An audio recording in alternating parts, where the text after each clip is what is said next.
Hello, my name is Anthony and I'm your host for the Game Club this month, and we're going to be talking about Another World, otherwise known as Out of This World, and I believe Outer World in Japan. Mm-hmm. It's a cinematic sort of trial and error kind of game. We might use mature language in this podcast. I'd rather we didn't, but if it happens, at least I've warned you. Let's just go around and give our initial impressions on the game, because usually I'm dying to do that as soon as we start these things. So, whoever would like to go first? Sure. Alright, so this is Drew here, and my initial impressions, it was cool, but extremely infuriating. Yeah. Hey, I'm Joe, and have you ever wanted to play a game that's like a combination of the art style of Samurai Jack, the plot of Half-Life, and some of the cinematicness of Super Metroid, but didn't age nearly as well as any of those? You've come to the right place. Wow. That seemed very well planned. Hi, I'm Jamie. My initial impressions were, well, first of all, I played it all in one sitting with Anthony sitting behind me. And it was Anthony's choice this month. So not that influenced me at all. But I did have Anthony there to help me at a couple points I got stuck. So I did get frustrated. There were a couple times when I definitely got stuck and would have had to kind of look up what to do next if I hadn't had the human reference guide along with me.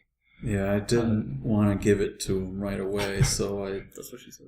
Sat there quietly. Yeah, so, Ant was kind of giving me some hints rather than telling me the solution. So that kind of helped ease me through the parts that would have otherwise been very frustrating. And overall, I enjoyed it quite a bit. I think we'll get into how well it's kind of aged or how not well it's aged. And I certainly have my own opinions about that. But overall, I enjoyed it. This is Robert. I played it originally when it came out on the Super Nintendo way back in the day. Over this past month for the Game Club meeting, I played it twice, once through on the PlayStation 4 and then again on the Steam. I enjoyed the game. I liked how the 20th Anniversary Edition changed the graphics and made everything kind of up to speed, but it was always been a classic favorite of mine. Yeah, that was the first time I played it too, was way back on the Super Nintendo. And so I'm glad that this was the first time some folks had played it, because it's been a very long time since it was the first time I've played it. So I know where everything is, and I've played it a ton of times since way back when. And I got the newer version. I played it on Wii U, and it was strange playing it without the Super Nintendo slowdown. And Super Nintendo also had its own music, I believe. So for the longest time, that was the only version I really knew. But since then, I've learned that the original didn't have that music. So I kind of feel sort of bad for liking that music, having found out that I think the creator, Eric Chahi, wasn't a fan.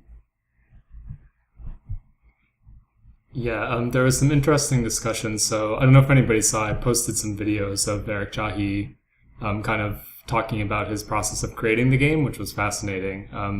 But he also talked in a couple of the videos about some of the changes that had to be made when bringing it to places like Super Nintendo. And there's some very funny stories about, Nintendo's obviously fairly rigid content standards at the time, which equated to, a lot of sort of censorship or just having to change games to kind of suit, what they saw as their kind of younger player base. So there's some very, specific changes that were made to certain parts.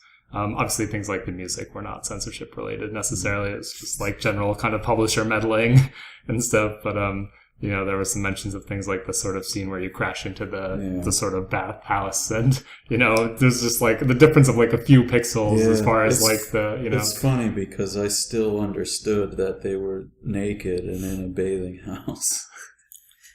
Right. It did strike me as very weird. Well, this is just like a sci-fi trope generally. It's like, well, we have to make, alien races humanoid, so their women are, equally exploitable in creepy ways.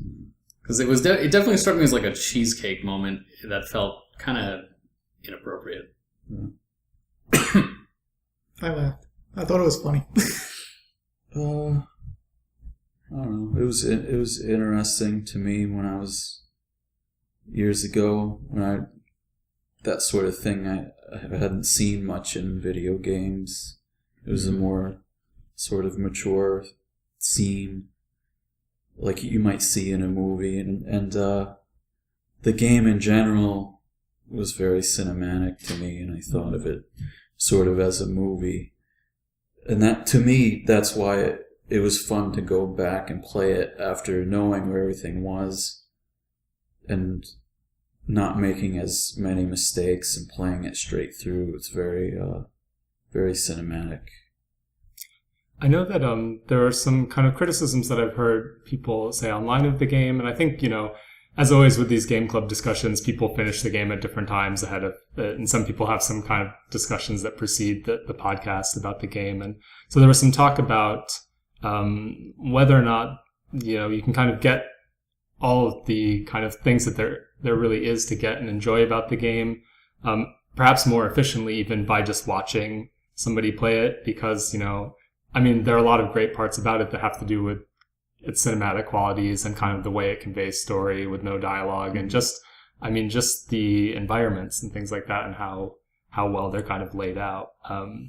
Whereas, then once you're playing it, and it is, as everybody's kind of mentioned, very trial and error, whether that actually adds to the experience, it is kind of, as people have kind of noted, it's like a movie where you have to kind of keep having to stop and rewind and keep sort of watching and experiencing the same part over and over again. Cut! Right.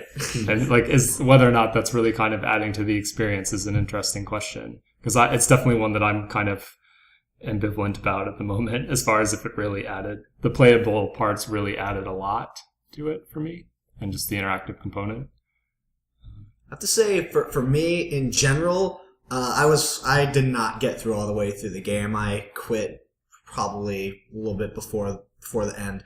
And in my opinion, the vast majority of the game is better experienced watching it from going through. There's only a few parts, I think, that playing through really added to it. And I think those were the component, like when you're getting chased by the giant monster in the beginning of the game, you controlling a character being chased, I think adds a lot more to that thing of being pursued than watching someone get pursued. Yeah. So I think that part of the game, being a player and being a game, really makes that part stronger. As does the part where you just are breaking free, like you were just captured and you're breaking through the slavers and going through and getting hunted down. Because you see that trope all the time in movies, but when you're actually there and you don't know where all the officers are and all that, like that was cool. But the rest of the game, I was like, no, I can just watch this. I don't think it added anything. In fact, because of having all this trial and error and epic moments and making really dumb mistakes, it doesn't feel heroic or anything like that. And it just felt dumb, in my opinion. I don't know. What do you think? I actually quit at the same place as Drew, but after having spoken with him and he mentioned quitting where he quit, and, me, I just went into the game and I was like, okay, well, I'll at least get as far as he did. And so I got there and I was like, well, now I'll get further than he did because, I'm competitive as hell. And so I got there, tried getting further, realized I wasn't making any progress, and said, there's a reason he quit here. And it turned out to be there's an area later in the game where your buddy throws you across a chasm, and then he tries to go across and sort of nearly falls, and then you have to help him by some roundabout course of events. But I just kept on getting killed while trying to do all this, and I assume that's what happened with Drew as well. Yep. But I guess my general thoughts on sort of the cinematic nature versus the interactive portion, I honestly didn't feel like it broke up any individual cinematic scene, but that it did break up the overall flow of those cinematic scenes, like stitched together.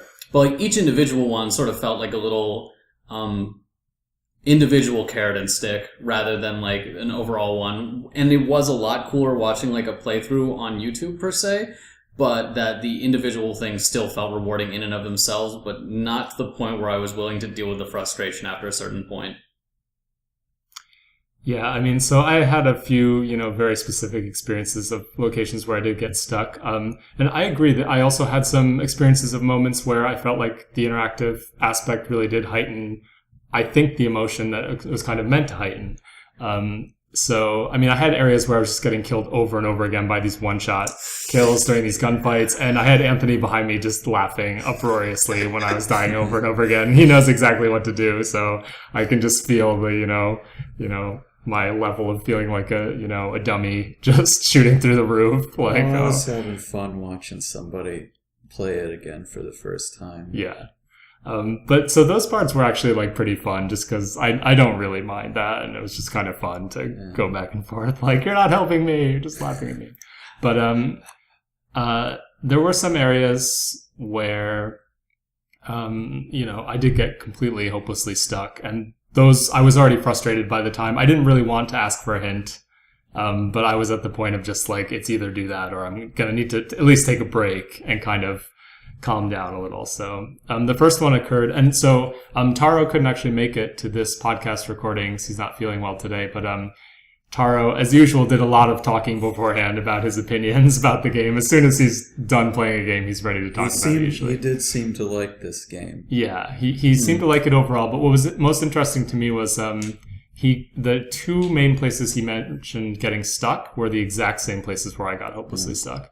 And there are areas where I kind of agreed with his take, which is that there are sorts of things that, like, in a modern game would get smoothed out, but this isn't a modern game. So it's like, do you judge it, based on its time, or do you kind of judge it by modern standards? So the two specific locations were, there's an area where you have picked up the gun, and the gun has 3 different functions: regular, laser, shot. If you charge it for a brief amount of time, it will create the wall that you can use as a barrier, and then if you charge it for a longer amount of time, it will do like an energy blast that will destroy certain doors and things. However, so I reached a point where the next thing that I had to do to proceed was use the energy blast to blow up a door. But I just hadn't thought, like, I had done the charge, because you pretty much had to do the blocking barrier charge to proceed, but there was nothing that had forced you up until that point to do the larger, longer charge. So I hadn't actually done that with the gun. It just hadn't occurred to me to, let me see if I wait and charge it for longer, if I get an energy blast, or if something else happens with this gun. So it's not shown to you either. Right. So the main thing was, I would think with sort of modern, like, gated progression where, even if there's not like a tutorial telling you that, there would be like sort of just that obstacle that forces you to do that, like completely gating. And technically there was, but it was in a larger open area where there were 3 separate floors. There was an elevator. At the top, there was kind of a cinematic where you could look through a window. You also had your AI buddy with you. You could take him on the elevator with you or leave him behind. Lots of things that were kind of incidental, but it was enough things where, like, I felt like I was trying out all these different combinations because I just didn't know, and I was missing kind of the very, what is an obvious thing once you can do it. So that was one area where I got completely stuck until Anthony kind of hinted to me, like, hey, there's something else. You haven't maybe tried everything you can do with the gun. And I discovered that by accident because I was stuck, and I went and was just holding the mouse button and thinking. Yeah. And then I released it and just shot, like, that makes sense. That actually sounds like a pretty cool, like, accidental, eureka discovery. So I was going to ask about how cryptic the instructions were, if they were just not, like, supplied, because I played the Steam version and it's in the pause menu. Like, it doesn't say it, but it shows a diagram with him holding the gun in 3 different poses, each one with the laser, one with the wall, and one with, like, the cannon, like, blast. And I was wondering if, like, those came with your guys' pause menus, or, like, in the case of the 2 people who played it on Super Nintendo, if it was in your instructions. No. I never paused. Yeah, I don't remember. I'm sure I did Sounds pause, so but I never paused either. So. Wow.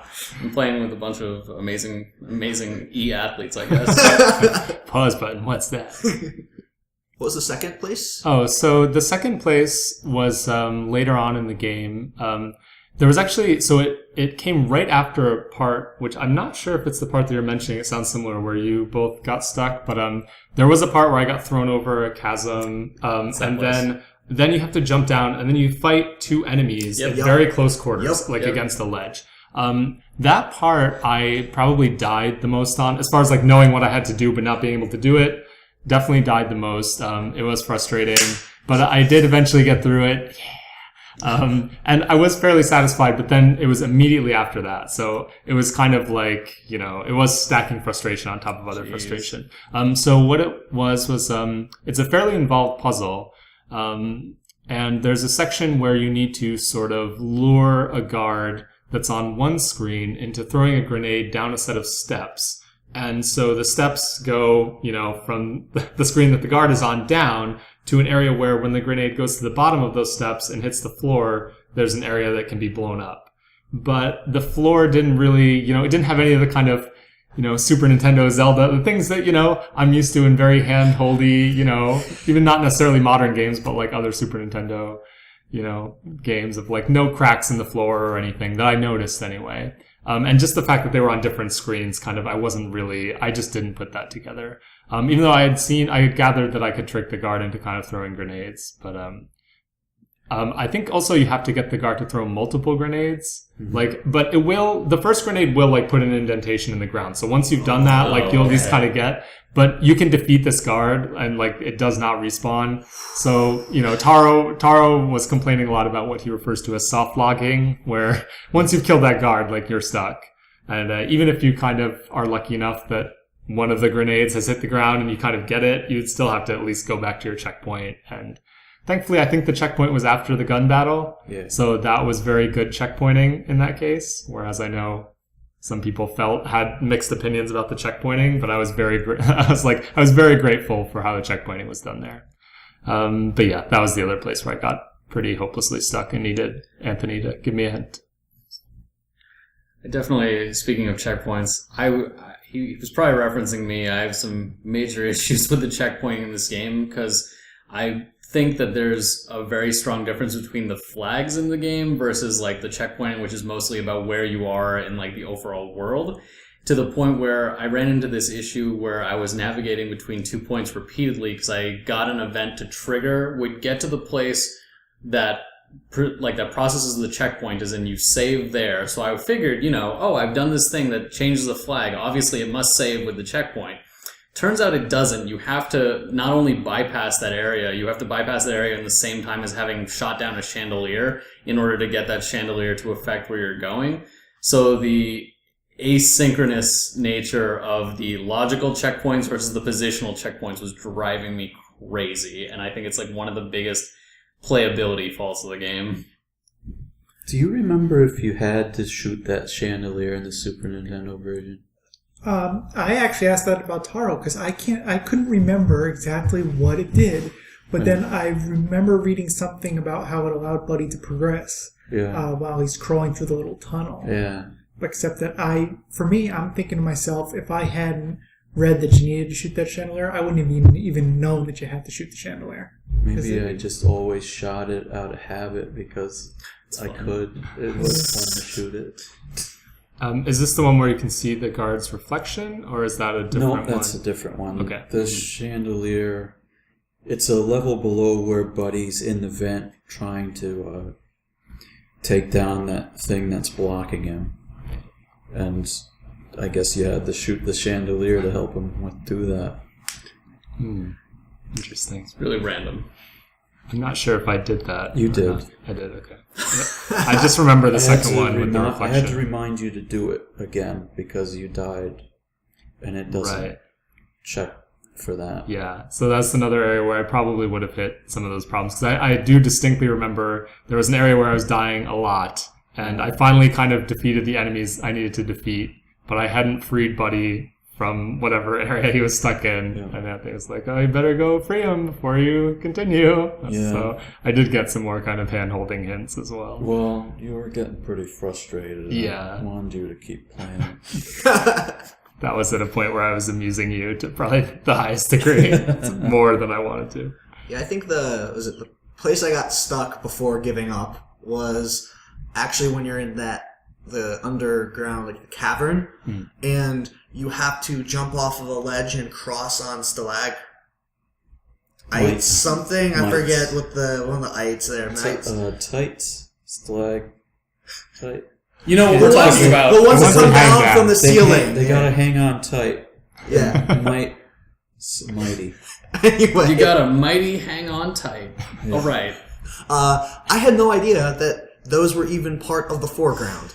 I thought those were part of the background, and I saw spikes that I could jump off to die on. I'm like, that's not going to accomplish anything, and I never jumped off. And I just kept going back because it was again one of those places where you have a lot of screens of freedom to explore. And there was a place where I found a room that looked like it had like an electrical current going through. I'm like, I have to figure out how to turn that on. Maybe it's an elevator. And I got really fixated on that, and I got stuck, I think, for like 15 minutes or something. I'm like, not making any progress, time to go to YouTube. And I saw the person jump onto the stalagmite. I'm like, what? That's Yeah. not that one was just really frustrating. The game had these concepts that if you were actually there you might have considered, but since you're so trained that things in the background don't matter, it just got stuck in my brain as being part of the background and therefore not mattering.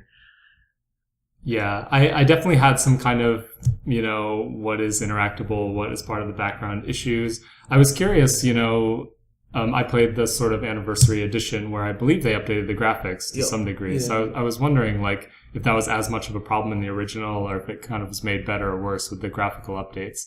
Seems like it could be affected by that. But, like, in that same area, for example, there's a spot where you have to be quite careful and dodge these sort of falling rocks. Oh, yeah. And, it was another area where, like, then running up the sort of hill in the background. They're fine. Again, like Anthony kind of told me, because I'd had some trouble getting through that section. I think, again, he could sense the frustration mounting. And Anthony was like, you can't get hit by those rocks once you're walking up. Because I was getting ready to, like, try to dodge them again. Because as far as I could tell, it's like, I can't really gauge where they are, They're just falling rocks from the top of the screen. It would have been impossible being so close. Yeah, but, I was feeling like it was already pretty impossible by that point, so it would have been, in keeping with the rest of the experience. But yeah, so yeah, I definitely, and I had the same experience as well with that climbing section where I think I figured out that I could get onto them, but I fell off a few times before I kind of figured out even what I needed to do from that point, so. In that area, did you guys do the, like, water drowning thing, like, at some point too early? Because I discovered that way before it was useful. Oh, yes. And I would repeatedly dodge it as far as you could in the game to that point, and then die because there's nowhere to go. And so I just it angers me to some degree that the game is sequence breakable only insofar as you can get the worst ending possible. Yes, I definitely had that happen, and it was another area where Ant and I were kind of going back and forth with just quipping at each other because I died, just completely walking up to the thing, shooting it, drowning. I was like, okay, fair enough.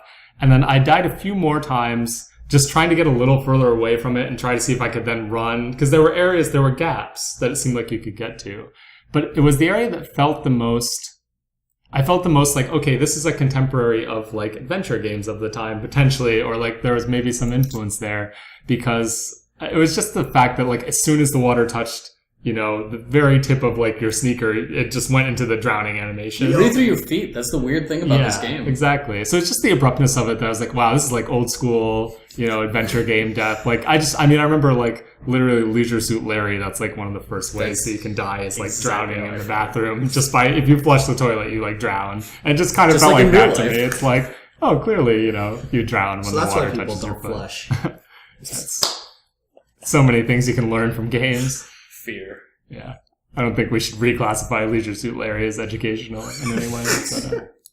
But yeah, like, so then, I don't know, I was referring back to that at different points. Like, then there's an area where there's still water, which, you know, you can swim through, which makes sense. Like, you know, rushing water kills you and still water you can swim in. But I was just like, oh, I can touch this water without dying instantly, I see. And Ant was like, oh, you mean the pool of water? You were praising the brevity of the deaths earlier.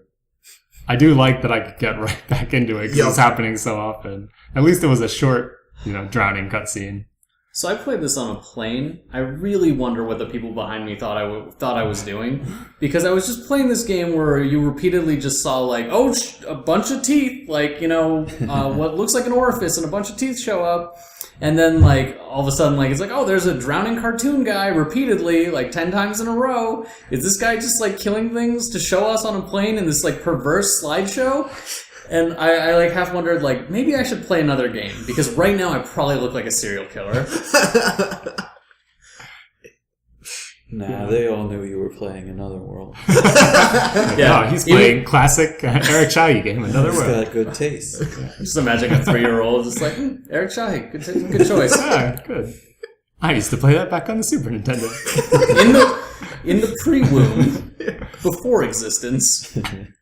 Yeah, a lot of the deaths are, I do like the death animations just because they're so stark. It's like, oh, slug bit you, like, on the leg, now you're dead, like, instantly. And, you know, it just... Fall flat on your face. Yeah, it's just, yep, you're done. That seemed like just, like, telling you really... It just seemed like telegraphing, like, hey, this game's gonna be, like, unfairly difficult at some point. Learn to jump. And learn to just expect the most, like, random things. Because, like, there are creatures, like, way later that, like, it's much more obvious they're dangerous. Like, the beast that chases you. Like, all the, like, really buff dudes and stuff. But then there's, like... I understand that, obviously, poisonous animals exist. Why put them at the beginning of the game? Yeah, it is kind of setting the tone. You're right. It's interesting that, I mean, at least for me, the main way that I dealt with that was by kicking them to death, which I feel like is a move you never need to use ever again. You're not allowed to use it again. Really? Which is a problem I had with the game. Like, spoilers, but there's a part where your gun gets knocked out of your hand and you're not able to kick anymore. So I tried fighting off a guard. I'm like, well, okay, that's fine. I run up to him and I go to hit the kick button and I jump at him and he just chokes me to death. I'm like, cool. You can actually kill those things? Yep. You can walk up to them and kick them. Yeah. Oh, nice. No, I never knew that. You know, like Sub-Zero in Mortal Kombat, how he would get down and just sort of like stick his leg out? It's like that. It's a very awkward looking kick, which is kind of funny. Huh, okay. So that's why that was so fun. Yeah, I mean, you can run and jump over them too. Honestly, that's another way. One of the ways, especially when the monster is chasing, I had to wait for them to go off screen so that I'd have enough space to maneuver. Yeah. I had to wait for the proper patterns because some of the patterns you can't actually jump over. So I pity you. That's horrible. That was okay. Yeah. Now it makes a little more sense. It still wasn't good. So it kind of, I mean, I guess I don't know how much there necessarily is to talk about with this topic, but I'm curious about people's opinions about the kind of animation in the game. Like, obviously, it's beautiful, like, especially amazing for the time. Like, I don't feel like there are a lot of analogs besides maybe, like, Prince of Persia or something for, like, really fluid animation. It won awards. Yeah. But it also, I mean, it has that sort of, what I think of as sort of Prince of Persia effect as well, where it's like, it almost feels like the controls are designed to let the animation play through in its entirety before you can then kind of influence it. So, if you're used to, say, like Mario Paradigm or something where you can just interrupt anything mid-point, it's a little bit, it takes getting used to. So that was like an initial learning curve for me, is like, and in the beginning actually was an area where it really, like just trying to jump over the slugs, at least, you know, it forced me to practice that, but it made it very frustrating. But it also made things like, then the custom animations that you have of like when you run away from that beast and run to the other edge and jump onto the vine and swing around. It was like, it felt amazing when I finally was able to do it. So I don't know. I had like lots of kind of love-hate relationship with it. I think I was more negative on it than you, because I was thinking like, oh yeah, you know, there's like lots of other old school games with like platforming elements that like were sort of rigid, and I was thinking Castlevania, and then I'm like, but in Castlevania you could still at least whip while you were jumping, and like there was a bit more vertical clearance, and it just, I was like, okay, so they're trying to be realistic, like, you know, a normal human could only jump so far, and then I literally got up, this was after I got off the plane, obviously, I got up, took a running start, and jumped, and I'm like, I'm so angry at this game right now because I can jump farther than this, and I'm not like a trained long jumper or anything. I was just so just to angry. clarify, this was in the airport? Then? Yes, this was in the airport. Because I was so at some point I did switch from this game to Crypt of the Necrodancer, which is another game with a lot of awkward jumping. So I just had it on the brain at the time. Nice. That had a rhythm to it, though. Didn't it? Yeah. This had a rhythm to it too. It's just not advisable to follow it. Yeah, I mean, a lot of just the visual presentation in this game, I think, is still pretty amazing. And I usually, I don't know, as a designer and also as a player, like, I had a long period of time where just anybody who's describing a game as cinematic, that was like a sign that it probably wasn't going to be for me.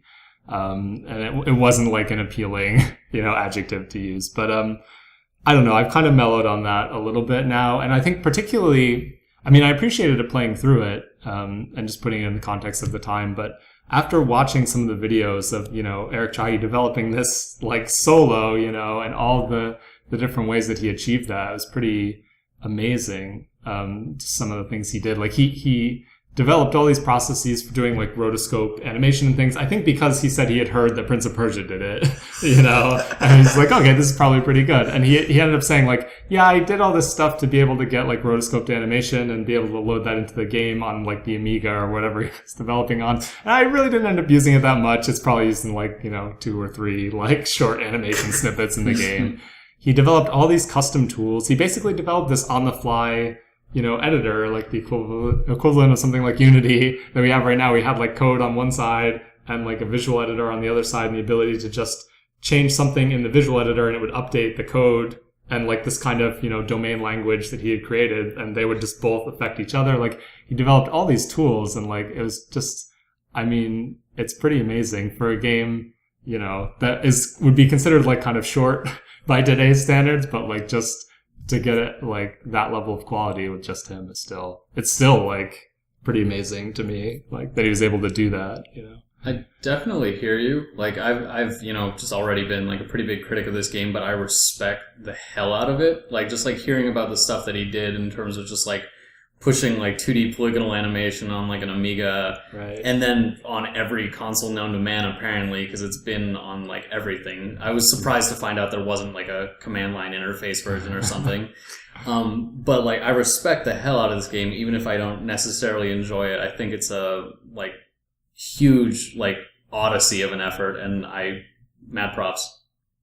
Yeah, the things, it actually surprised me just exactly how much stuff was going on and how many animations and all the different type of crazy things that happen in the game. It really felt kind of modern-esque in some components just for how much was going on. But I think that varied actions you could do was one of the reasons I really disliked the game. To put this into context, as I was playing Another World, I was also playing Fly Wrench. Like, I was playing them at the same... I was masochistic that weekend. 2 hands. Yes. And Fly Wrench is just a pure game design game. There's no cinematic component. It's all, you have these moves, you do them, and they work as expected. Mm-hmm. And I died, I think, 8,300 times before completing that game. And there was never a time where I was like, F this game, I want to quit. And I looked at Another World, and I think the thing that really kind of bothered me about it was that it didn't behave. It didn't follow its own rules. That was something... It was cinematic, and it looked really cool when you did things, but a lot of the times the puzzle wasn't, alright, I have to use my tools to get through this. It was like, what was Eric Chahi thinking when he was making this level? And that was very, very frustrating to me. I think for me, like, that effect, it's the sort of thing that I feel like you could justify it as working very well for being in, like, an alien world. Yeah. But at the same time, I do feel like if it were a modern game, the typical way you would expect it to go is, like, it's initially jarring, and you don't know what the rules are of this kind of alien landscape, and then you get this feeling of mastery as you kind of like start to figure out the rules, and there is some internal consistency. There is some internal consistency in Another World, but there's, it would be kind of more, I guess, strictly defined, like consistency of how everything works.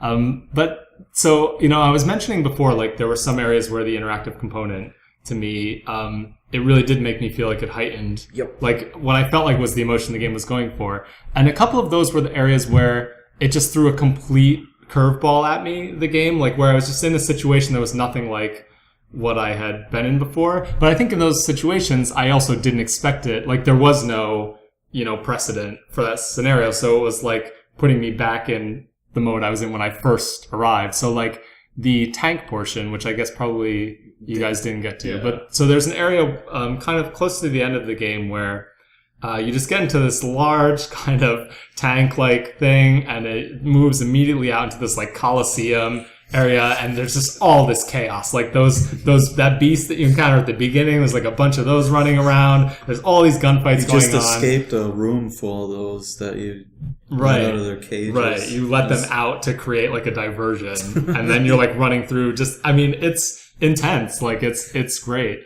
And then you're immediately in this tank, which thankfully it was checkpointed there as well. And so you just go out into this battle arena. You have no idea, like, well, what is the purpose of this? Like, I mean, clearly, okay, it's like a coliseum. There's like a crowd, so I probably am in some mortal danger here. And there's lots of lasers going off and beasts running around.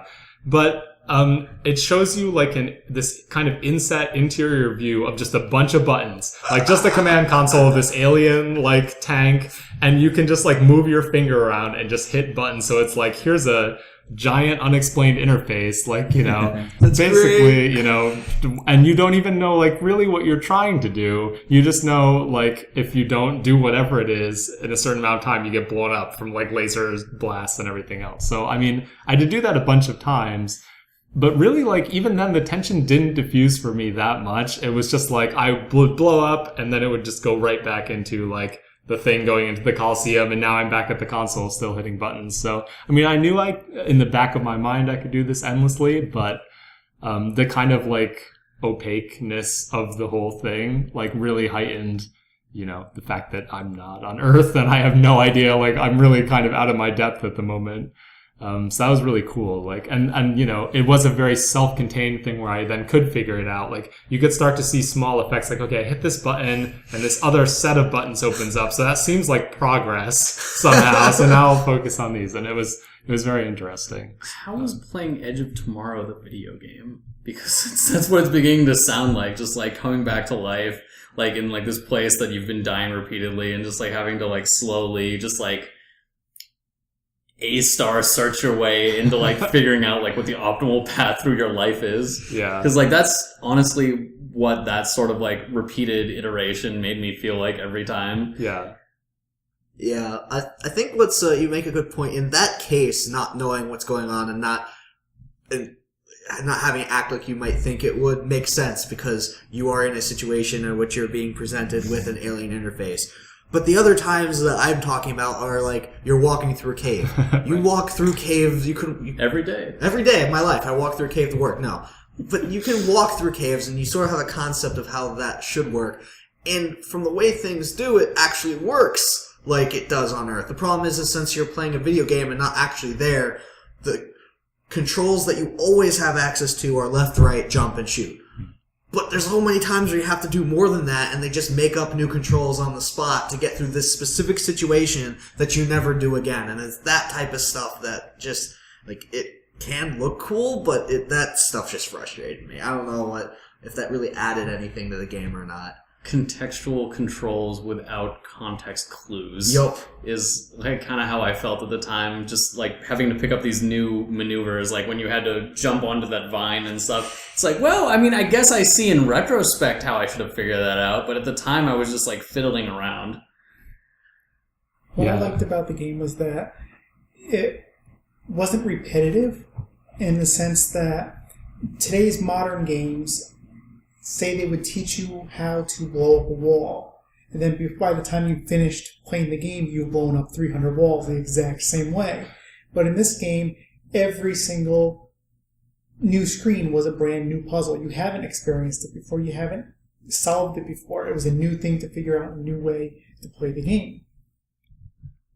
Yeah, it was so it's interesting that, we haven't talked a lot about it yet, but I know that obviously, like Ant, you had mentioned before some of the designers that had cited Another World as a big influence on them. And so, like, Fumito Ueda had cited as an influence on Ico, which you can see, obviously with the relationship with Buddy, quite closely, actually. But actually that makes me think more, that description, Robert, makes me think more of Shadow of the Colossus and the feeling I had about that, where, like, people say, like, oh, it's just, it's just these 16 boss fights or whatever. And it's like, yeah, kind of. But I mean, when I played it, it felt more like a puzzle game to me. Like, it felt like 16 very kind of distinct puzzles where, like, each one I had to figure out, like, it was like a whole new context kind of. And I was repeating certain very basic, verbs or like player actions that were common across all of them. But it's like each one I was needing to come up with a whole new approach.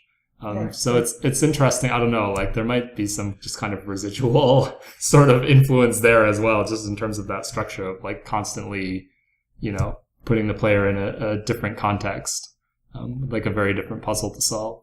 Right, like you basically learn, the very basics of how to handle your gun. You can shoot your gun, you can make your shield, you can do the blast. And that you have to occasionally do to deal with some guards that you happen to come across. But actually progressing throughout the game, you have to learn something new at every step of the way.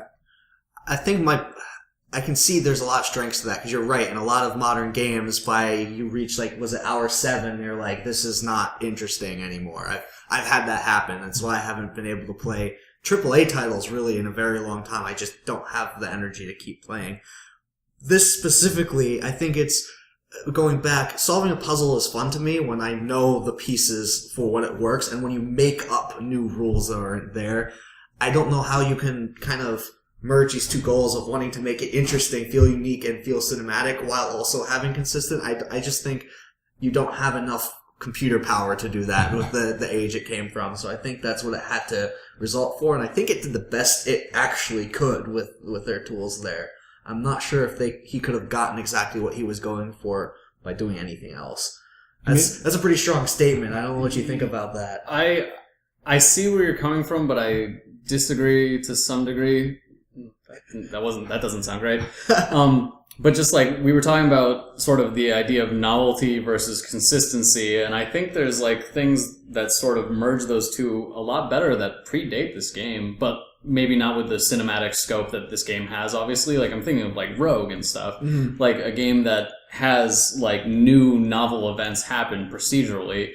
So, if you have, like, underlying gameplay systems that allow for, like, experimentation and, like, allow you, like, you as the designer to sort of, like, tinker with situations so that, like, new things can happen at every turn, like, it's possible to fuse the two. And while I appreciate that they tried keeping it fresh in this game, I think they did it at the expense of a consistent language of expressing like what you can and cannot do.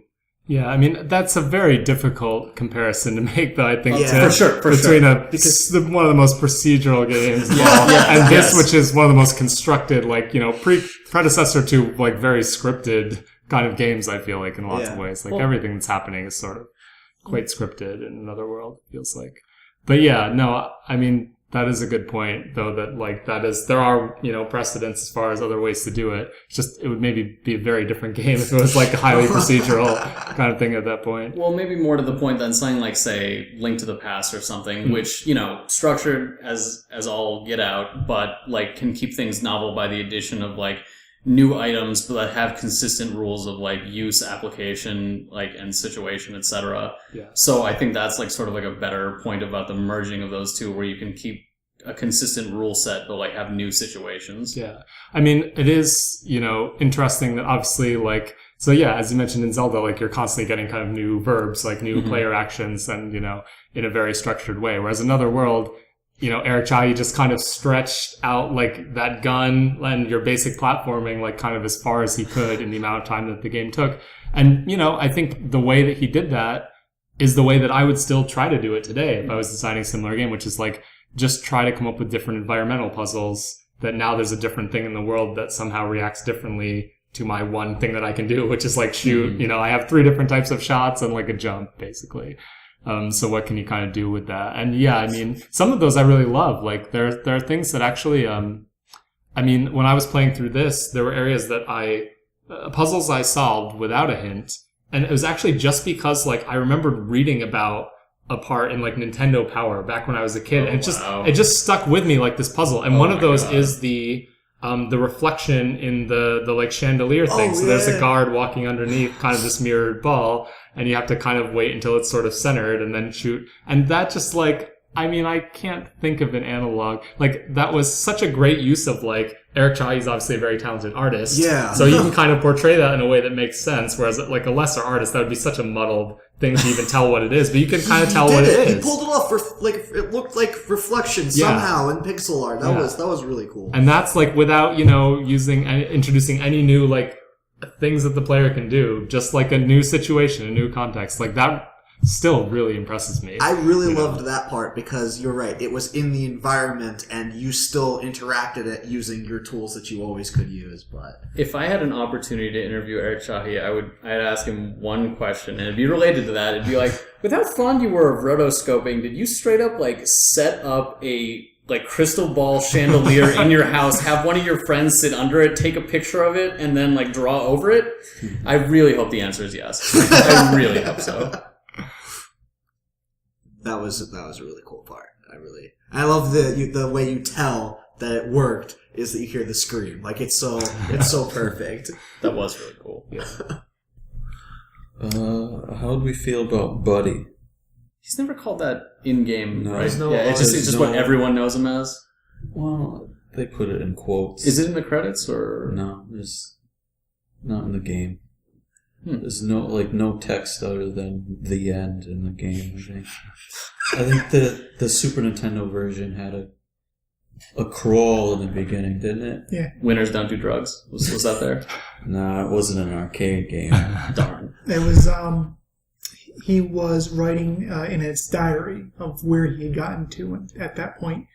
I think he was inside the caves at that moment before the game started, and then you flashed back to the very beginning of the game. Oh, Really? huh. Neat Interesting time to write a diary. and pretty interesting. I don't remember. I didn't remember if it was like talking about going to do the science experiment or what. It's really interesting all the little ways this game was meddled with, because it has appeared on so many different places. And it actually reminds me, like, sorry, I really want to talk about the Buddy thing, but it just reminded me of one of the stories Eric Chahi was telling. I don't know if you saw it in the video, but I think it had to do with the box art. Like, Eric Chahi did this amazing, iconic, you know, the image that still gets used for it. Like, it's beautiful. Like, why would you ever change it? But, you know, of course, like, if there's one thing that the publisher will want to meddle with, generally it's the box art, at least back in the day. So, Yeah, the Super Nintendo version has different box art. yeah. look this up. I So haven't he seen apparently lost this battle in some cases, but early on, when there was this proposal by somebody who was like porting it, and they wanted to change the box art, and Eric Chahi was adamantly against them changing the box art, as I would be, you know, if I were able to draw something that amazing, like why, you know. So he ended up basically sending them. They had gone back and forth, and like they couldn't reach an agreement. And so he set up a looping fax, you know, like that looping fax trick where he just wrote like a bunch of times on a piece of paper and like typed out like keep the original like box art, and just, you know, basically taped a piece of paper together and spooled it through a fax machine. And he sent it at a point where he knew it would be like start at like, you know, 3 a.m. or something on their end, when like people would be less likely to be there, and then he just set it going. It's like between shifts. Yeah. I can't remember if that actually worked for him or not, but it was just one of the many funny stories. He was very, you know, very passionate about. Was that in his GDC talk?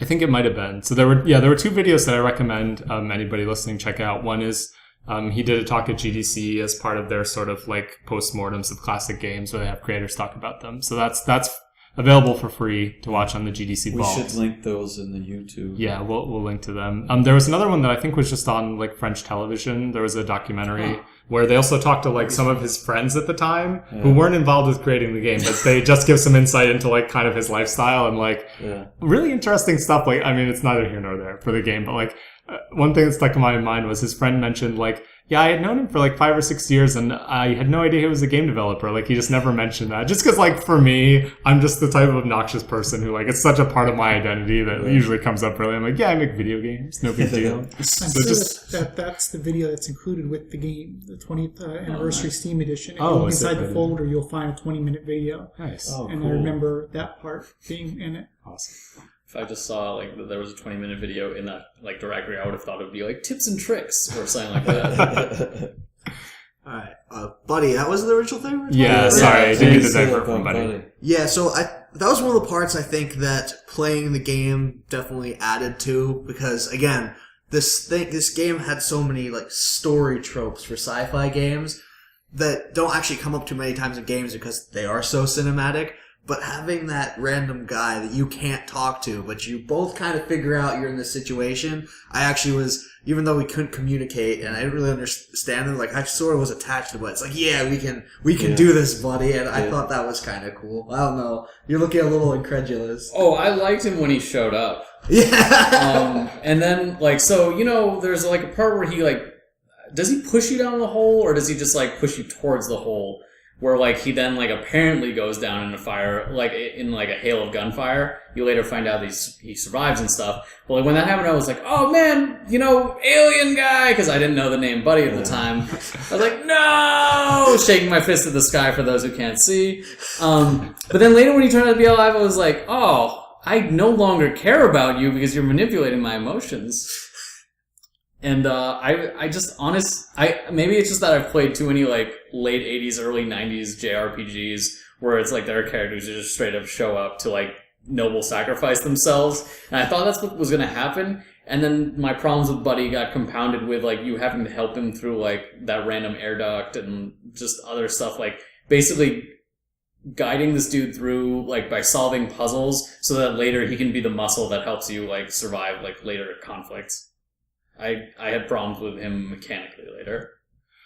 I did appreciate that. I don't remember many parts where it really felt like I was having to help him too much. Like, I mean, those were some notable exceptions, but it was pretty light. Like, it's like, oh, he's stuck in a duct and I have to, whatever, like, clear the blockage in the duct and then he can go on his merry way. But there weren't a lot of parts that felt like what you think of as like an escort mission where people tend to get very annoyed with like an AI NPC where it's like, I'm just carrying you through this and AI is doing dumb things. Like, because he was so scripted, I thought like that worked in his favor, I think, especially for the time. Whereas he was mostly just doing things that were sensible because he was just doing his one kind of sequence thing that he was set up to do. And even in contrast to like, so I mean, Ico, I played Ico like, you know, long time back, obviously long before I ever played this. So it was interesting to play a game that was clearly like, I mean, that was like the main thing that I was thinking of as I was playing this is like, wow, I mean, this is a really direct influence to the point of, you know, almost being like, you'd have to characterize it as like an homage to put it nicely. Like it's so directly takes from it, including like the language barrier and everything else. But, so I guess one of the main things that stuck out to me as well about it, in contrast to Ico, was my memory of Ico is that like Yorda pretty much stays closely with you for a lot of the time. There's like a couple of exceptions maybe, but like, I mean, a lot of the time they went to the trouble of having this sort of inverse kinematic thing where you can like grab onto her hand and walk around, which is quite cool. And they probably wanted to like have as much of that as they could. So you stick around quite closely and there's all this gating where only she can open like the magical door or whatever. So she's sort of like, it's a little bit, it works against her characterization a little bit the way she's just really just a glorified key a lot of the time. Whereas even just with Buddy's scripted actions, like what he was doing was so varied in each sequence that he just felt more alive, even though he had less kind of AI to him than Yorda had. But so the other thing was like, whether I'm wrong or not, my memory of Yorda being that she stuck with you for a large portion of the game, I was expecting Buddy to really stick like right by my side. And so when there were those long sequences where like Buddy was just kind of doing his own thing, like I just thought that was kind of extra cool. Like it made it feel to me like he sort of had more of a life of his own. I guess like he wasn't just parading around behind me, like always at 10 paces and then stopping, like, you know, the instant I stop, which feels very robotic and stuff. There's always that fun thing about AI, which is I've seen a couple traits where the less you have them actually do, and the more you just hint at them doing things, the smarter they are they are viewed as. Right. Because AI... let people fill in the gaps for them, yeah. As a person who's been an AI programmer for games, like I was always trying to use as much smoke and mirrors as possible because I'm not really that great of an AI programmer. But even the best, it's still going to look artificial as an expletive of your choice because it's really tough. Yeah. Even like in the case of Yorda and Aiko, I mean, the other thing that I have heard other people complain about, it didn't bother me as much, but I mean, she does kind of also, in addition to being a little too utilitarian in the way that she's portrayed as like kind of like key-like in her behavior, she also like gets damseled a lot just by like she does a lot of standing around and getting grabbed by enemies who are trying to like drag her into the netherworld, and you have to like chase them away. So you are constantly kind of like swatting flies away from Yorda, who are like enemies that are trying to attack her, and so she feels like a constant sort of character that fulfills that AI NPC trope of like, you know, it's almost like a constant escort mission for that. Well, how do you feel about her? About Yorda? Yeah, how do you feel about Buddy and characters like that? How do you feel? Do you care about her? Do you care about these characters? How do they affect the story to you in the game? Feelings. Oh yeah, feelings. The feels. Yeah, I don't like with Yorda. It's really hard for me to remember at this point because like Shadow of the Colossus really eclipsed Ico for me really quickly. Like I liked Ico at the time. I played Shadow of the Colossus not long after, and like Shadow of the Colossus is possibly my favorite game. So like I revisited Shadow of the Colossus a lot, and Ico not as much. So I don't remember. I mean, I remember there's some similar story points with Yorda where, like, I mean, you play enough of these games or just like stories, you know, like you mentioned the kind of trope of an AI NPC that's only there to be sacrificed. Like, you know, I've played enough JRPGs as well to kind of get used to this as well, where I simultaneously, like, I do get emotionally attached to them, and I also have this thing in the back of my mind that's like, well, we know what's going to happen here, so like, let's not get too invested or whatever. Like, those things are always like a dual purpose for me. So, and then for whatever reason, like when things kind of go the expected way, I wish that I didn't have this reaction, but like I have more of, it's like a distancing thing for me where I'm like, oh yeah, this is doing a thing that I've seen in these other times before. It's more like a pattern recognition thing than an emotional response. So it's only when something does something that feels really different to me that actually like I feel like I get a strong emotional reaction from it.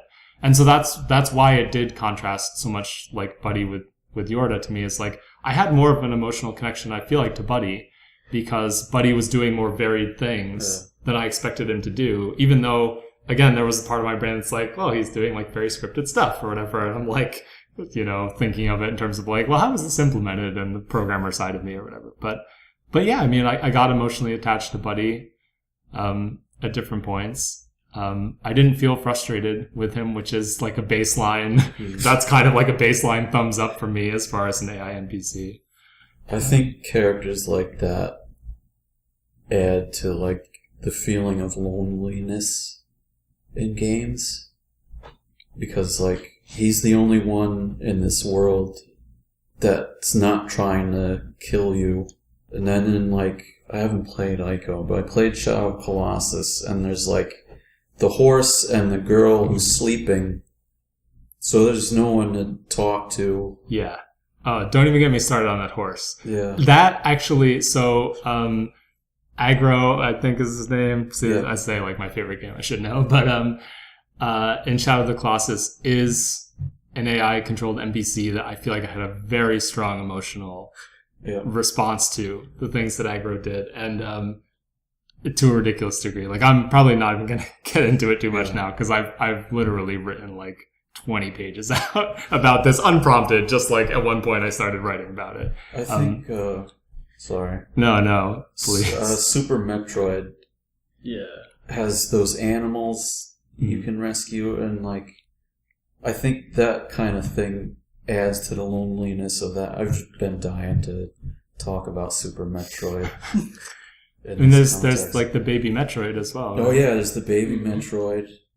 And there's like this one part in the game where you come across like an old spacesuit that all these little like bugs are crawling around, and you approach it and the bugs all scatter, and you see this like humanoid spacesuit of who knows who. Someone's been here before and now they're gone. Yeah. Oh, I'm trying to remember exactly what I was going to say. Did you remember? Yes, I remember. Did you guys ever stop to just think about, like, man, what did Buddy do to be in jail? Because, like, I thought, like, oh, man, what if Buddy is the Adolf Hitler of this society and we're escaping with, like, a genocidal maniac? I did. No, I had that thought, Yeah. I was like, I have no way to find out one way or the other, but, man, how weird would it be if the twist ending is, like, I've been the bad guy the whole time, takes off a mask, he looks exactly the same, but, like... I don't know, because, like, there's other beings in the background mining, so... Maybe they're bringing them to this prison to do work. I don't know. It's all a mystery. It's another world. Nice. Drop the name of the game. In all probability, I bet he's, in like just like a similarly bad situation to you, just like random capture or whatever. But I was just like, what if there's the tiny chance that the big twist with him, instead of self-sacrifice, is he's a jerk? Oh. I've watched YouTube videos of the sequel, and I don't like the sequel because they kill Lester, the main character of Out of This World. Like, in the sequel you play as Buddy, and you actually replay some of the parts from Out of This World as Buddy. So Lester is like the secondary character in that one. And then like later in the sequel he just dies in like a cutscene where he's in a fight with someone who's chasing him, and then he gets killed. I'm honestly surprised he's not dead at the end of the events of this game, because like when I looked it up on YouTube after not being able to finish the game, I just saw them flying off on like what looks like the most metal album cover of all time. And I'm like, oh well, it's just like the end of the third.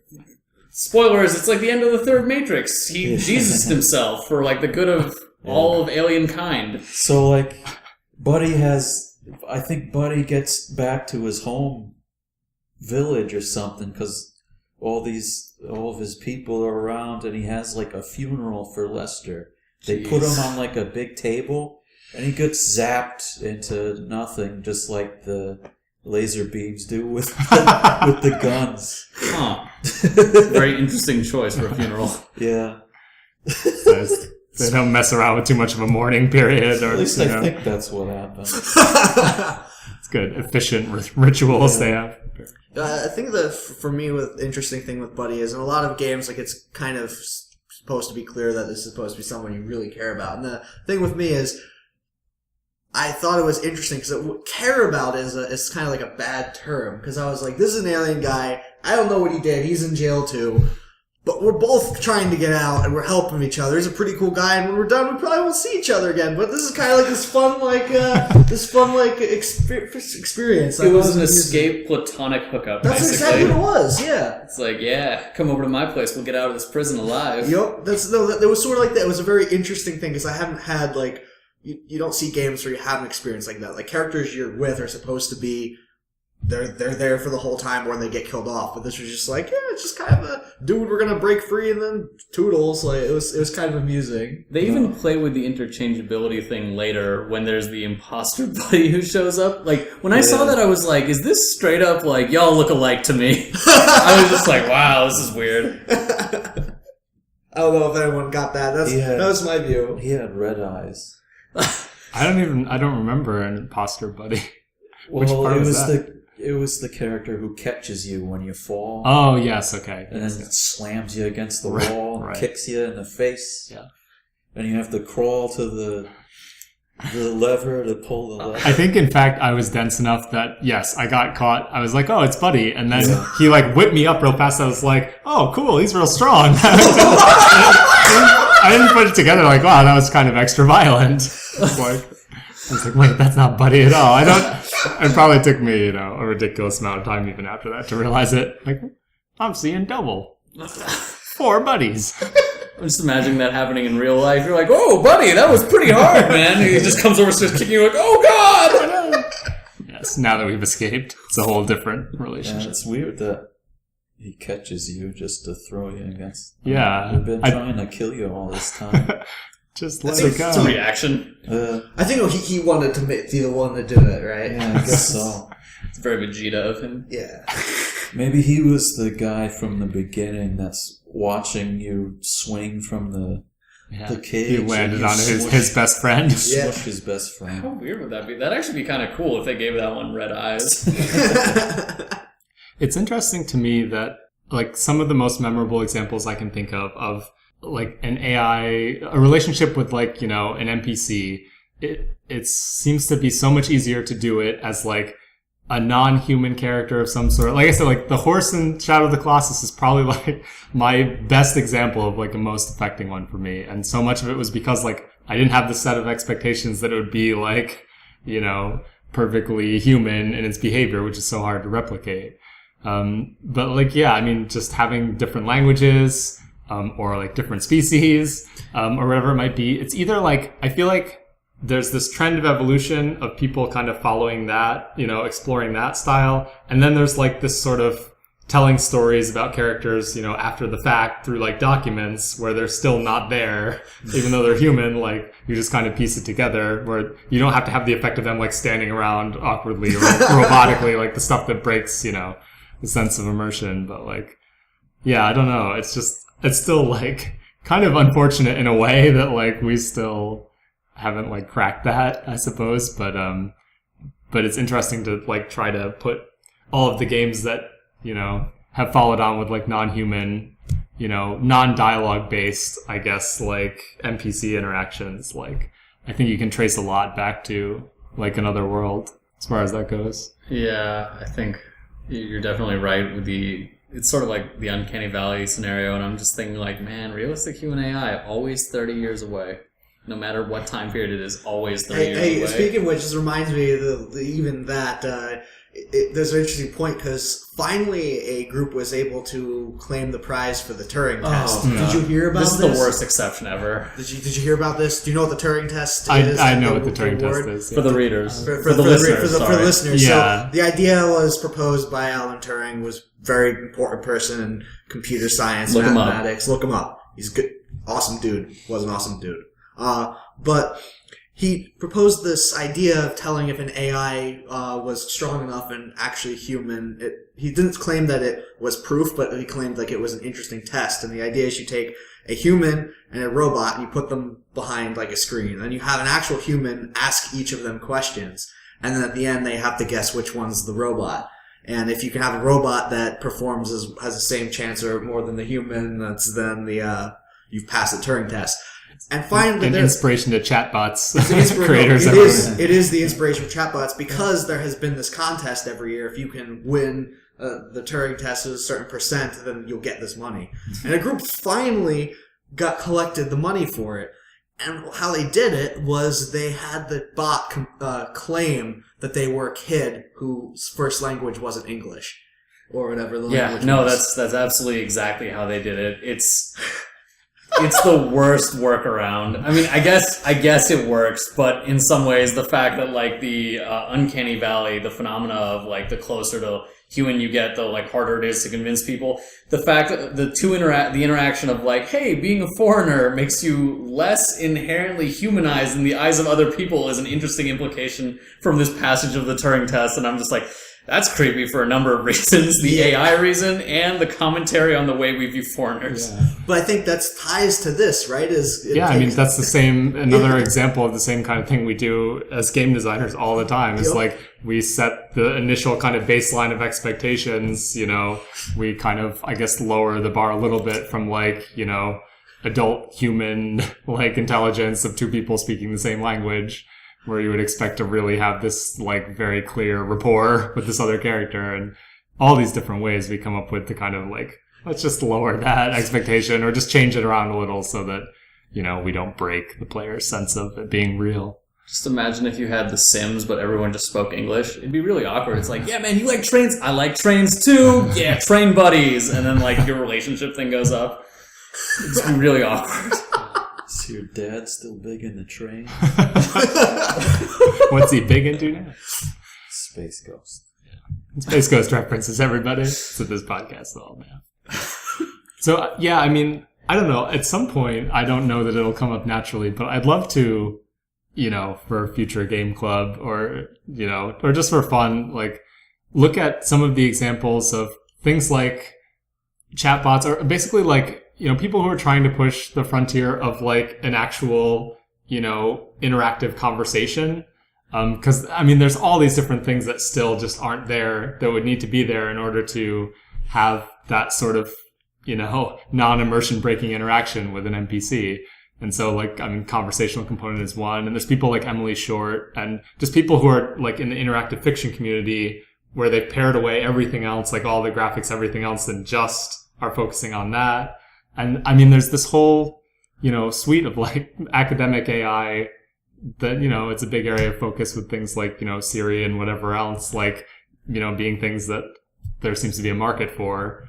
But it just seems like as game developers, we like ignore a lot of that stuff a lot of the time. It's like that has not been nearly as influential, I feel like, as something like Another World's way of doing it, which is a lot easier in some way. As much as like it's an amazing achievement for the time, it's now like a much more understood way of doing it compared to all those other methods. So in some ways, like the legacy of Another World, like is really great in all these things that's influenced. In another way, like it's one of those things that people like latched onto, and in some ways it like obscures other potential avenues that as game developers we might want to look into. So I don't know. It's like very mixed. I have mixed feelings about that legacy. I guess speaking of the legacy, I came into this game like one of my favorite, although he's very controversial not only for his opinions but also for his ideas about game design. Suda51, one of my favorite video game designers of all time, made No More Heroes, made Killer 7. Huge fan of this game. I don't see the influence as much as like unless you can characterize it as like half-baked like systems, like I don't see the influence.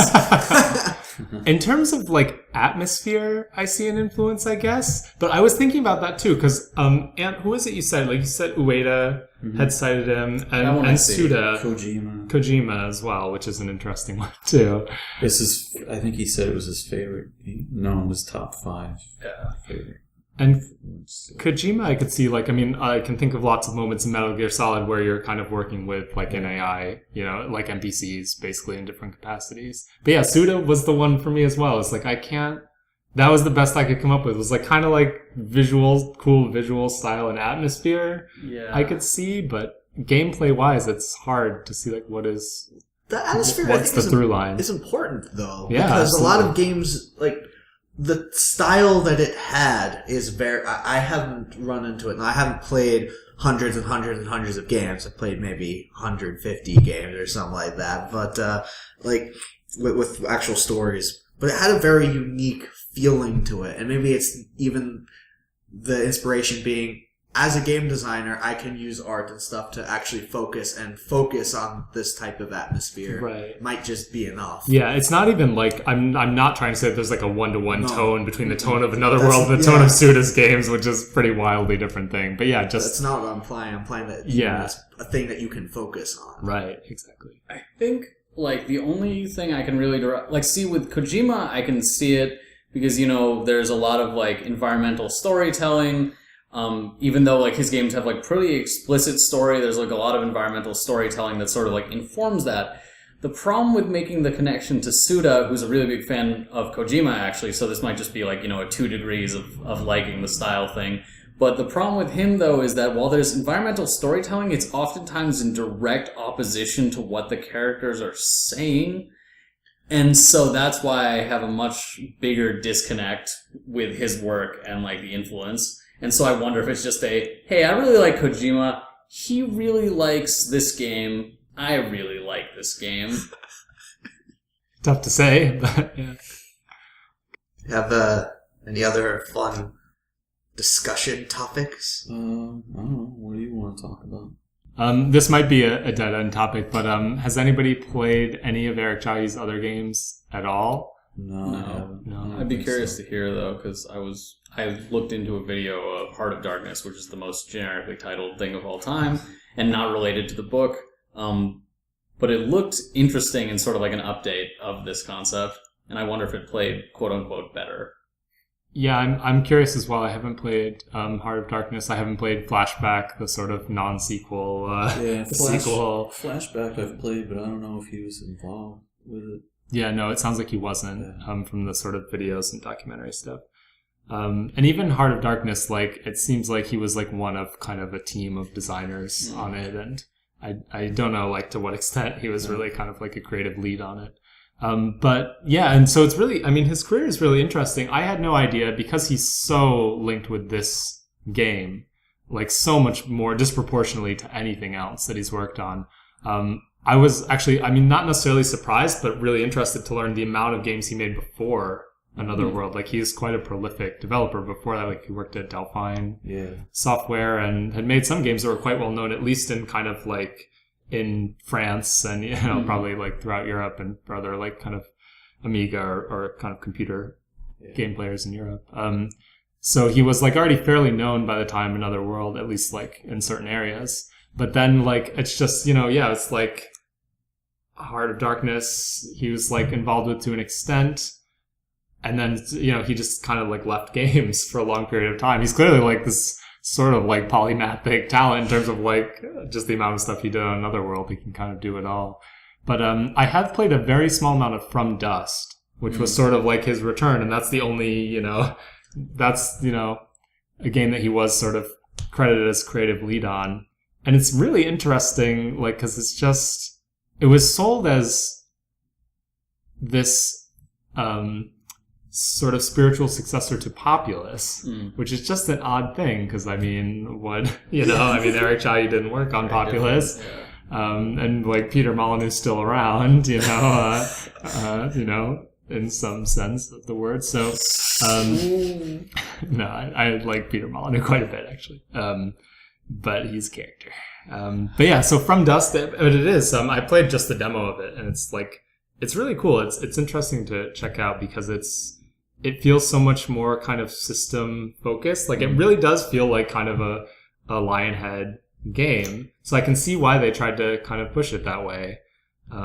Like, you're kind of like using these elemental forces like lava and, you know, balls of water and stuff to guide your sort of population of these like sort of tribal characters from like point A to point B. And I think there was some kind of leveling up component, although if there was, I didn't get into it too much in the demo. But it was much more of like a God game, which just, again, without having played a lot of Eric Chahi's other games prior to Another World, like maybe he's worked on other stuff like that before. It felt like such a departure.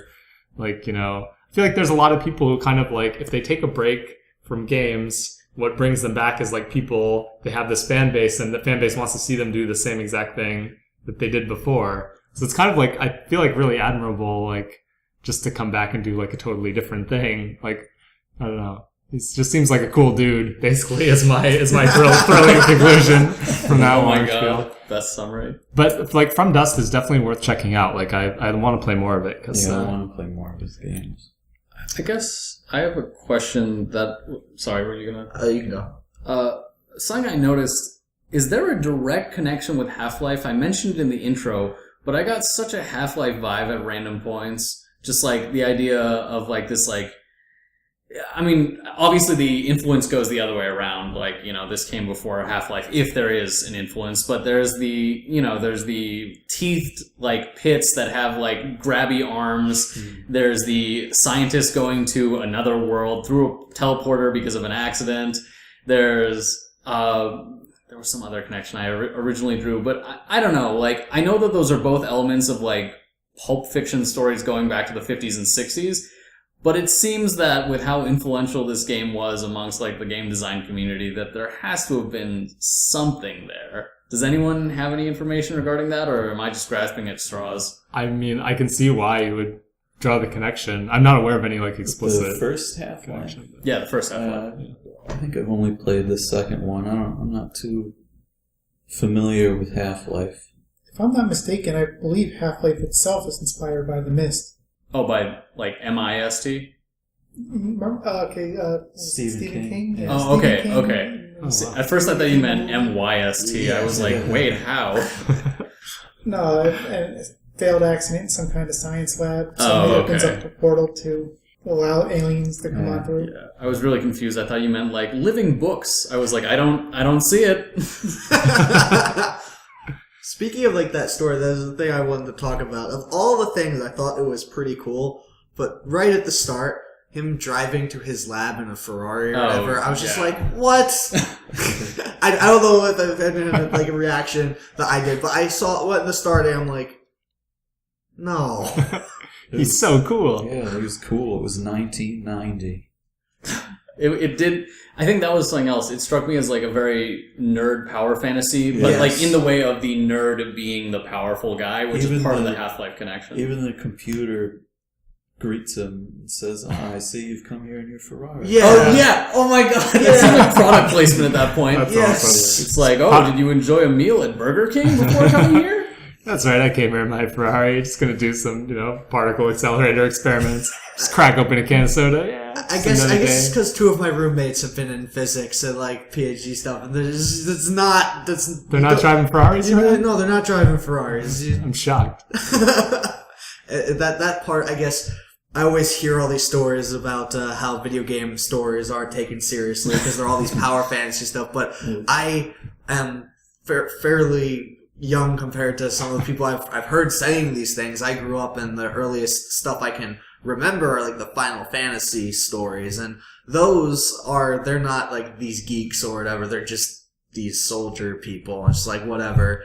And then going and seeing the story, it's like, yeah, he's a scientist, and he's doing particle physics, and he drives into his secret lab in his Ferrari, and I was like, Batman. At least he wasn't, wearing a pocket protector and like thick Yeah. glasses with like a beaker next to him and like whatever, and lab coat. He did have like a jock friend who helped him throughout the game. yeah. It's like, hey, if you let me copy your homework, I'll help you break out of this prison.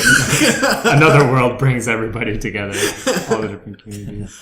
Yeah, it's kind of a goofy thing. You gotta let Lester, enjoy himself a little. He things go awry for him pretty quick after that. I'm glad he got to take a spin in his Ferrari before he had to run for his life. Enjoyed a nice cold can of Coca-Cola. Yeah, savor it. Gotta savor it. Speaking of it, right at that period of time, I also got hilariously stuck right when you're first teleported. Because I couldn't process visually swimming. what was going on because the graph it's older at this point, so it was like all this pixel art, and I had just started playing, and I have no experience with like Amiga era games. I was too young, just didn't see it, and I haven't played this like the first one I've done.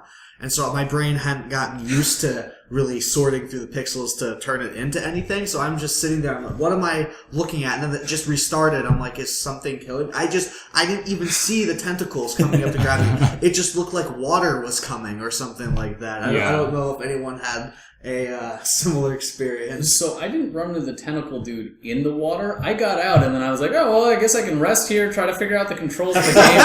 And then all of a sudden I get like pulled down by tentacles. Yeah. I'm like, I was about That to happens. ask if anybody got pulled back down when they got out I of the wanted water. to see what happened because I saw the tentacles coming up after finally escaping. I'm like, oh, so that's what was pulling me down. I thought it was something like it was like pulling down and causing the water to suck me down. Like I really did not see the tentacles at all until I left, and then saw them rise. I'm like, oh, I wonder what happens. Is it gonna pull me back into the water or nope, it kills me. you're a scientist. We've confirmed it. I never saw them in my playthrough. I think I must have gotten out of the pool and immediately ran towards That's the the beast. logical thing to do. Yes. Yeah. I saw them come out and then I got out of there. But also I'd played the very beginning before, like just that bit. Okay. So I knew that I had to swim up and I knew I was going to encounter some slugs and have to run away from a beast. And that was about it as far as I ever got. I wish we could have just captured one of those slugs and used it on like one of the guards or just like have an inventory system that wasn't there. That was lethal worms, man. I mean, so you mentioned like, the Ferrari and all the goofy stuff. Like it made me think actually of, so people, I feel like it's very common thing at the moment to sort of deride things as power fantasies, and I get why, because like we've gotten so many of the same repetitive types of power fantasies from sort of this homogenous group of creators, and it gets very almost smothering to keep seeing those same ones. But this was like an interesting one to me, and it actually made me think of like Tim Schafer has talked a lot about like the characters in his adventure games and how he always tries to make them like the coolest person in the room. Like the character you're playing as should be the coolest. That's sort of like his rule. So like, you know, so you're like, you know, the awesome like biker dude in like Full Throttle, or you're like, you know, Manny in Grim Fandango, who always has like the smartest like quip and whatever, like the John McClane of our times. Right, exactly.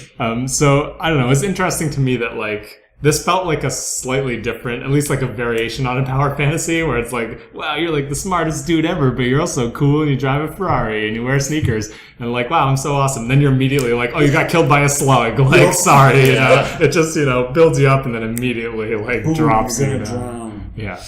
You're gonna. The power fantasy doesn't last too awfully long. It lasts a couple minutes, Yeah. and then it's interesting is it takes it away and you never get it back, except Yeah. when you're in that machine after you learn how to use it at the end, right? I imagine. But, Yeah. but- I mean, you get it back when you're in that metal album cover at the end, Yes. riding that like wyvern or whatever it is. You upgrade your Ferrari for like a wyvern, you know. That's all right. That's pretty cool. The Super Nintendo version had some pretty epic music. I'm gonna look that up. When- I want to hear it. Yeah. So so I played like the whatever, I guess 20th anniversary. Yeah. And so there was an option for like original music or Yeah, it's not like it's not the same music as the Super Nintendo version. Yeah, okay. 'Cause I played the original music and like I really liked it. I just don't. It seemed like everybody wanted to like meddle with the music for this game for some reason. Like, so I haven't even played like even just the whatever the changed version is for the 20th anniversary. So there's at least like 3 soundtracks for this game, if not probably more. Just imagining a silent movie version of this game where they would just load up different film reels depending on what choice you made, and there were people playing bells. I think Dragon's Lair was an influence, so. Yeah, and some of the videos like Eric Jahi specifically mentions like Dragon's Lair was out around that time. I think to do with the animations as well. Like he really wanted to get something of that quality. But he wanted to make it like actually a game instead of, oh, look at this clip. Right. He half succeeded. Nope. Yeah. Those are the things I want to talk about, specifically my complaints about the Ferrari. I had that Monty Python, too silly, just like immediate from the start. Yeah. I was glad he lost it all. Harsh. I guess as like a final thought, I feel like this is like a Seinfeld isn't funny type moment. Like it's just like it did so many amazing original things, but because of how much it influenced stuff, like it's hard to see them now as they were then. Especially because just like a couple of years later, Super Metroid came out and did a lot of the show don't tell like better, but it's immaterial because this like did a lot of stuff first. And so it's really interesting. It's not something I think I should play again, but that I really appreciate having played. Yeah, I mean it's really tough to go back and, you know, you almost can't like put yourself in the exact context of when it came out. So there's another podcast I like called Film Spotting. They do this thing called Sacred Cow discussions where they'll revisit, you know, what's sort of universally considered to be a classic film, and then they'll just evaluate it pretty much purely on like, does it hold up today? So yeah, as far as my final thoughts, like, I mean, I always am really interested in the context of the time, and so I felt like I had a lot of respect for it just playing it, but then seeing all of like what Eric Chahi did to create it, it's like it's still astounding to me. So I like looking at it from that perspective. As far as like, does it hold up by modern standards, and would I like recommend it to a modern player? I don't know. I mean, I think it really depends on what you want out of a game. I feel like the kind of like the narrative of it and the way that it tells its story is still really interesting. There are other examples of that you could probably play with less frustration. Even like, I mean, Ico has a bit less frustration associated with it and is a very sort of direct descendant. If you're willing to, I mean, if you were to play the updated version with a lot of checkpointing, and, you know, if you just go into it knowing like you're going to die a lot, and if you're okay with that and you're okay with the kind of trial and error aspect of the gameplay, then then I think I would recommend it. It's helpful if you can have somebody who's been playing it over and over again, like Anthony, over your shoulder to kind of gently guide you. That's even better. But I think I would recommend people to play it, particularly like anybody who's an aspiring designer. You know, I think, and like the parts that were really effective for me emotionally were like they did hold up, like the kind of battle arena part. There were a lot of moments in it that were really strong. And it's a boring kind of, because it's such a vague statement, but it outweighed the frustrating parts for me. I was more than willing to wade through the frustrating bits. There were one or two bits where I would say, like, it's a game that I have no qualms about telling people, like, if you're stuck, maybe just look up the solution to that one puzzle if you absolutely can't figure it out, because, you know, there are some things that just really are puzzles that I think it's fair to say are, you know, poorly designed by today's standards, where there's just sort of no telegraphing, where you really just, like, you have to do a lot of experimenting, with kind of no sense of, like, you know, whether or not you're moving in the right direction. So yeah, those are the areas where it doesn't hold up as well, but I only had a couple of those. I recommend it. Well, for me, throughout this podcast, we've heard the words cinematic thrown around a lot. For me, it doesn't really fit, because when I think of cinematic, I think more of Heavy Rain or Until Dawn or even Night Trap. To me, I see this more of an adventure game, but I find it tells a story very cinematically. And it does a lot of innovative things that at the time we hadn't really experienced. I definitely recommend it for all of those qualities. Although I find that this game is kind of like a double-edged sword, in the sense that its greatest strength is also its greatest weakness, in that it is very short. You can pretty much complete it if you know what you're doing in about an hour and a half. I like short games. I don't want to play a 200-hour game. I want to finish a game. I want to move on to the next one. But in today, modern gamers, they want to have as many hours packed into their games as possible. And if you're one of those types of gamers, that's not going to be a game that you're going to want at a high price. Especially when this game came out back in the 90s on a Super Nintendo cartridge for $50, and you got about an hour and a half worth of gameplay for $50. But if you can get it at a lower price, it's definitely a great deal, as long as you can deal with the fact that it is a short game. I definitely recommend it. I don't care who you are. You have to play Out of This World or Another World or Outer World. Play them all. Play them all right now. Every version, as Super Nintendo, Amiga. You're going to have to find every version and play them. And you can... it's much longer that way. That's how you can pad out the hours. Yeah. And you can join in on the discussion in the comments on our YouTube channel. Please like, comment, and subscribe.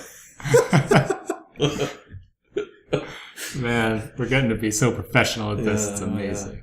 Yeah, you better play Out of This World, because it's important. It's Sounds a like very, a threat. very important game.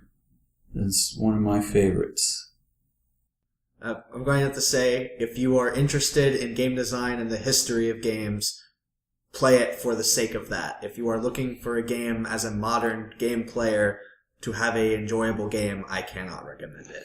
That's just where I'm going to stick with. It's sort of like going back and reading like Chaucer or Beowulf. Like, they have some great parts in them, but they're just so like outdated at this point that it's hard as a modern just consumer to appreciate them. But it is important. You should play it.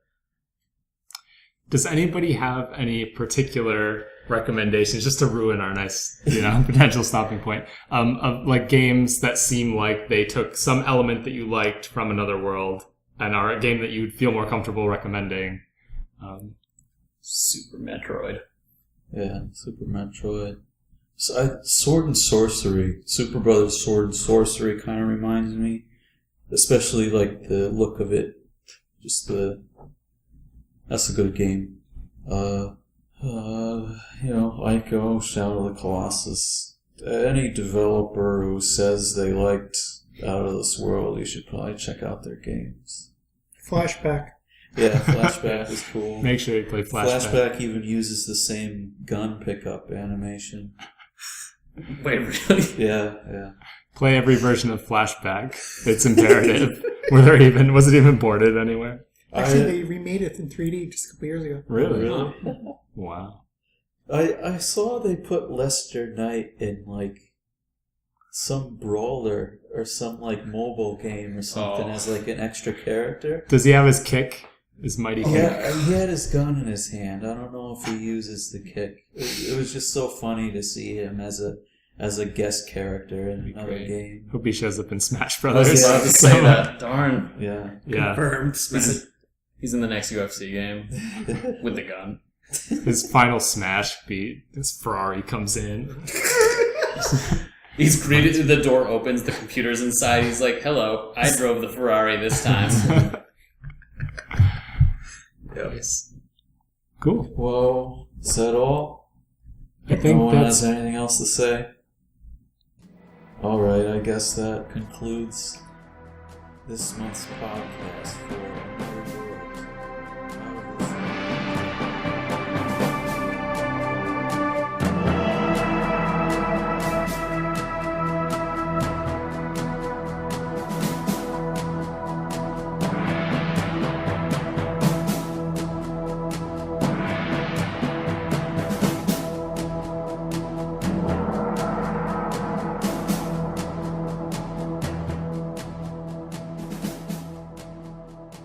Hello, this is Robert Denner, and I will be the host for the next Game Club discussion for the month of October.